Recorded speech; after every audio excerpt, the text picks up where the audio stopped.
All right, so welcome to Module 1 for the For Sale by Owners training. Now the purpose for this training is to really just dial in to help you guys systematize the process, to keep you organized and on track so you can be most effective calling for sale by owners on Zillow, Craigslist, or any other source that you might want to hit. Now, I've always overlooked this strategy in the past because as a strategic wholesaler and one that builds systems and processes, I've always looked for the low-hanging fruit, right? Traditionally, we have to capture wholesale deals at 70 to 80% of retail value in order to assign it or sell it to a cash buyer for a fee. However, after COVID, with this crazy real estate market, interest rates being at an all-time low, and all the money that the U.S. government has printed last year, some of these retail buyers are now paying up to 100% retail value for houses and above, right? In some cases, they'll go up to 110, 120% if they can warrant enough money on the market rent. They're buying at a 5 cap, 4.5 to a 5% cap rate. So, step one in our For Sale by Owner training is to really lay out a clean game plan for yourself. Now what I have here is a simple Google document that we've shared with all of our investing partners, giving you the roadmap, giving you the keys so that you have all the data, all the information that you need to be successful, right? We've broken it down in a simplified formula. We've got a few training videos. We got our submission form here. And we have the hedge funds and their buying criteria, right? So each of these buy boxes opens up a folder for this hedge fund. It shows you all of the buy box areas, their max purchase price.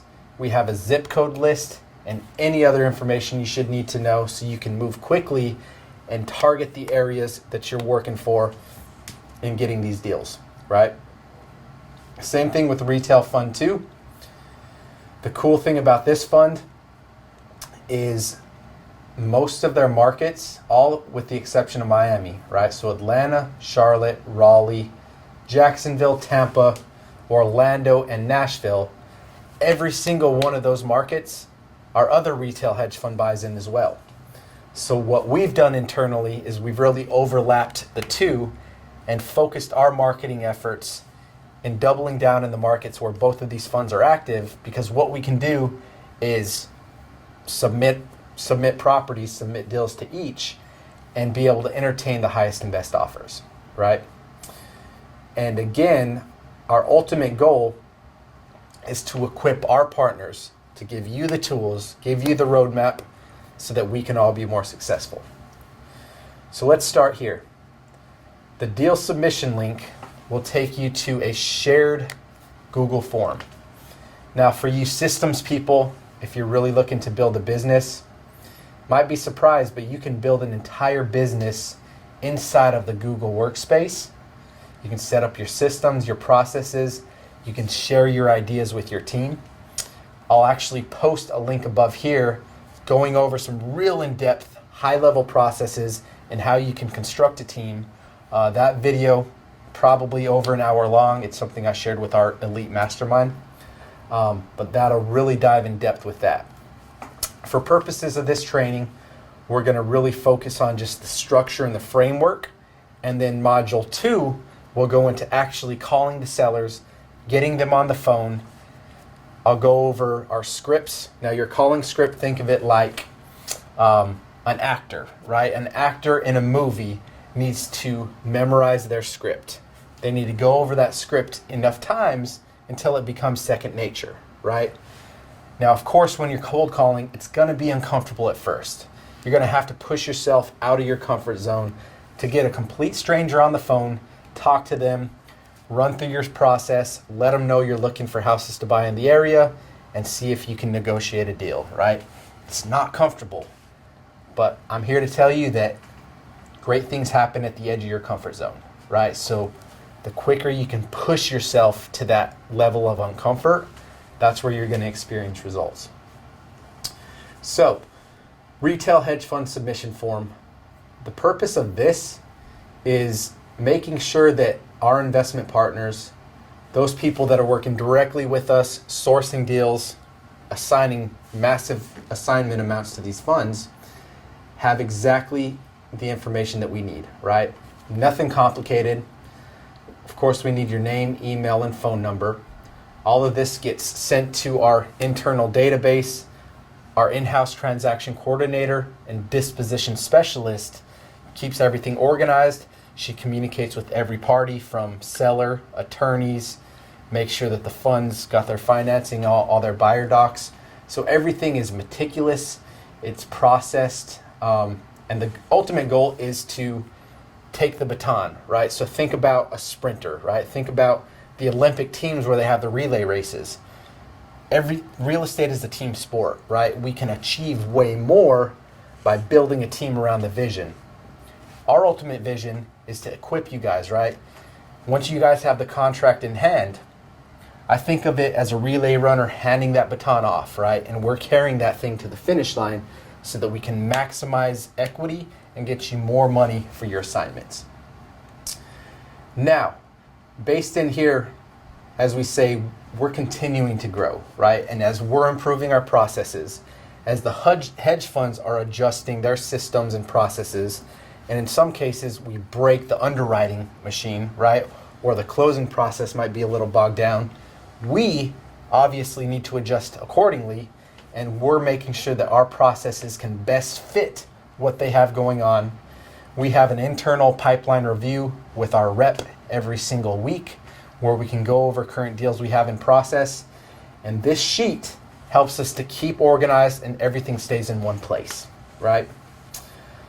So all we ask is that you just pay close attention, guys. So as our processes evolve, we'll communicate in turn and just make sure that we're moving accordingly and we're operating as a unit, right? Step 1, Lisa's outreach process to sellers, right? This is where you guys have a contract, you submit it to us, right? That's where the baton is handed off. When you submit a contract now, we're asking that you note to your seller that Lisa will be reaching out to them within 24 to 48 hours. She'll introduce herself. She'll let them know that, hey, I'm the closing coordinator for this file, and I will be, kind of walking through the process. Here's what to expect moving forward. Now, I know some of you are probably thinking, well, why are we going to give you information for our seller? One, you guys got a contract on it. You have equitable interest, right? Two, if we're going to be doing business together as joint venture partners, JV, right? We operate with nothing but transparency, right? So all the information I have, I'm freely passing along to you. And obviously we've closed enough deals, we've submitted enough offers to the funds where we know exactly what to expect. So with this, we're just saying, hey, once you submit a contract, please let your seller know that Lisa will be reaching out within 24 to 48 hours for a quick introduction, right? At this point, we've already submitted the deal, but we likely haven't heard back from the fund yet, right? So in this case, it's taking roughly 2 days to get our initial offer back. In some cases, 3. Once that initial offer comes in, if it's at full price or at a ballpark range where we're comfortable, at that point we can move to inspections, right? However, if it's a little bit lower than our asking and we need a counter to get that offer up so we can maximize our money, maximize the money you're pulling out in your assignment, in some cases we have to wait an additional 2 days to get that initial offer back before even moving to inspections. So because of that, we're taking the baton and just asking that, hey, let Lisa call your seller. We've done enough of these deals that we know what to expect. So, hey, Mr. Seller, this is Lisa. She doesn't even have to reference your company name. We're simply saying, hey, we're the closing side of the deal. This is what you expect, right? Conversation plays out like this. Hey, this is Lisa. Just wanted to give you a call about your property. Here's what to expect in the days moving forward, right? Wah, wah, wah. And the rapport that's built with that, Lisa does a really good job at doing that, and she can really set the expectations as we're moving towards inspections, and everything's in communication Your seller's not sitting there wondering why they haven't heard from someone in 4 days. Everything is peachy, right? Number 2, we do ask that all of your submissions should be under contract. In the early stages, especially if you're a new partner with us, we'll spend a lot more time helping you underwrite deals, giving you the confidence level to proceed in getting your contracts. I've submitted so many of these things that I can make a decision in 20 seconds, right? Saying, hey, I got confidence, go get that contract, right? But once you get in the flow of it, you guys have closed enough deals with us, you'll get the hang of it and you'll be shooting off offers like crazy. As far as the information that we need, real simple. You got the property address, year built, square footage, all standard information that's usually listed on public record, right? We do ask that you verify this information like the bed bath count with your sellers, because in many cases, the bed bath that's listed on public record might be different than the actual property, right? So just make sure you confirm, hey, Mr. Seller, in your script, which again, I'll go on to the script here later on, but make sure you're asking these questions. And the script I'm sharing, you'll touch on all these questions. But hey, just wanted to confirm, I can see here on public record, your property at 123 Main Street, and you can literally look at this house while you're talking to the seller online, right? I see that your property at 123 Main Street is listed as a 3-bed, 2-bath. I just wanted to confirm that information is correct. All that stuff, right? Contract price. We do ask that you submit your contracts at your price. We know what your submission is at. I at least know how much play I have when we're submitting it. I am submitting these deals at full retail value. I can underwrite them quick, and I can bake some extra money into that. On average, I'm submitting about 10% above retail, maybe 10,000 over.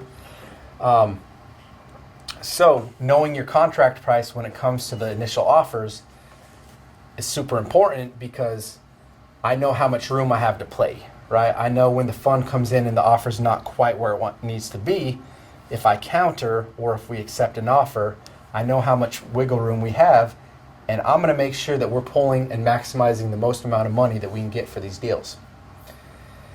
Monthly HOA amount is super important. The reason this is important is because they are buy and hold investors, and when we're assessing the purchase price, not only are we looking at the market rent for the area, but we're looking at, hey, what is there a monthly HOA? If so, how much is that? And what is the annual property taxes, right? So property taxes, I would ask the seller these 2 questions. Hey, is there an HOA in the property? If they say yes, may I ask how much that is, right? How much per month, how much per annum? Yearly taxes, same thing. If for whatever reason you don't have access to the taxes, you don't have PropStream or some type of tool that can give you that information, you can leave this blank. But I do ask that you guys strive to really fill this out in completion. Occupancy at closing is important. This is a buy and hold investor. They will buy tenant occupied properties. They will also buy a house and lease it back to the seller if the seller needs more time to move out. They need more time to find a new house, to figure out what the next steps are in that journey, right? So we need to know, is it tenant occupied, seller occupied, lease back? Is it vacant? This is all important information, right? If there is tenants in place, what is the lease amount, right? So we need to know how much they're paying in rent each month, and we need to know how long that lease is in place. Does it end May of 2022? All that information we plug straight into the system so that the numbers when they're underwriting these come in exactly where they need to be. Closing date, I do have a star on this as well, just so we can get, hey, this is the date the seller wants to close. Or if you do have a sharp closing date on your contract, that's input in the system as well. I will say, I like adjusting our contracts so we don't have like, hey, close on this date. Our contracts simply say we're closing on or around 30 business days after the contract is signed. Now, 30 business days ends up being about 45 days, right? So that gives us extra time. One of the funds operates pretty slow. The other one's a little bit more efficient.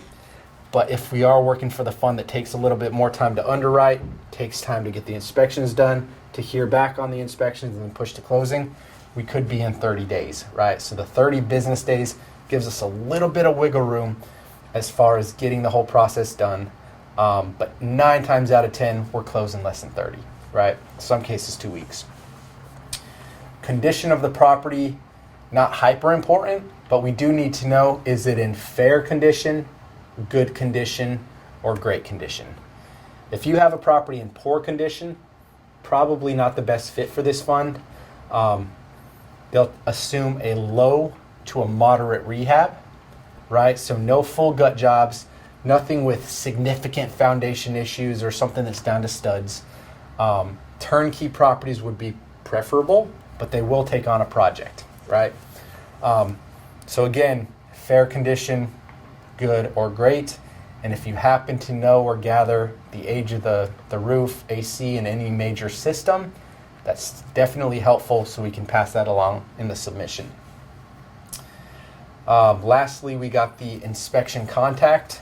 So when we get the offer through and we're setting inspections, and also for Lisa, when she's making her initial introduction, it helps us to have the seller's contact, right? So their name, phone number, and email, right?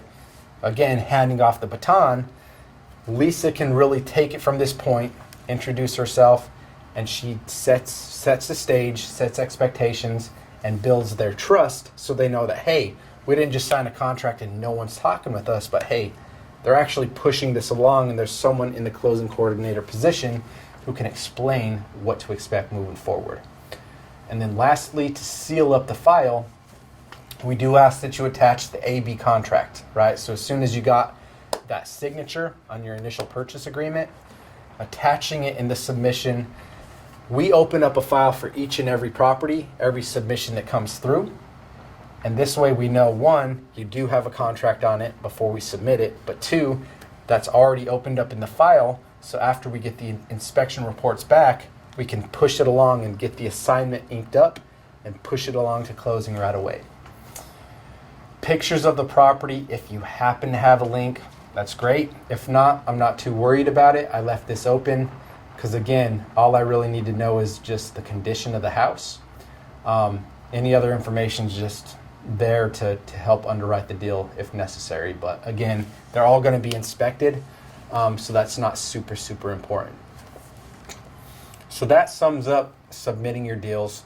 Don't let it intimidate you. It's really simple information that you're going to be gathering on every property regardless. That's just the long-winded information, and hey, this is the information we need. This is why we need it, right? Dialing in your marketing, we're going to cut this video off pretty quickly here. The next module will be in actually getting in the trenches, cold calling these sellers, getting on Zillow, and how you can locate them there effectively. One thing before I let you go is a quick view into the transaction coordinator side of it. Our partners will have obviously a master submission form, so all deals are submitted, they get dropped into this, and you can see these are currently deals that were submitted, meaning in blue, that we're waiting on the offer, right? And from there, we open up the sheet, we push it along our process accordingly. Every one of our partners will have a shared pipeline. So any deals that we have in motion, boom, right? Anything that was submitted gets pushed through it. So for example, Chris. We got 2 deals in process with Chris, right? Under contract with the fund, waiting on escrow to close out, right? This is the price to us, that's the fund offer. All that information's baked in here, ready to go. As soon as it closes out, we'll internally clear off this sheet, move this to our closed folder, seal up that file, push it along to the next, right? So everything is meticulous, it's organized, everything is in one place. And again, we've built out this back-end system to keep everything organized so that we can efficiently communicate with the sellers and we can close more deals, maximize those assignment fees, and let's be honest, build legacy wealth here. So look forward to seeing you guys for Module 2. We'll do a deep dive and actually in the trenches, getting on the phones, calling, talking to some of these sellers, using our calling script so that we can guide them down that path, gather the information we need, boom, negotiate with the seller, and close some deals. So super stoked to get in the trenches with you guys. Let's get out there and close some deals. I'll see you on the other side.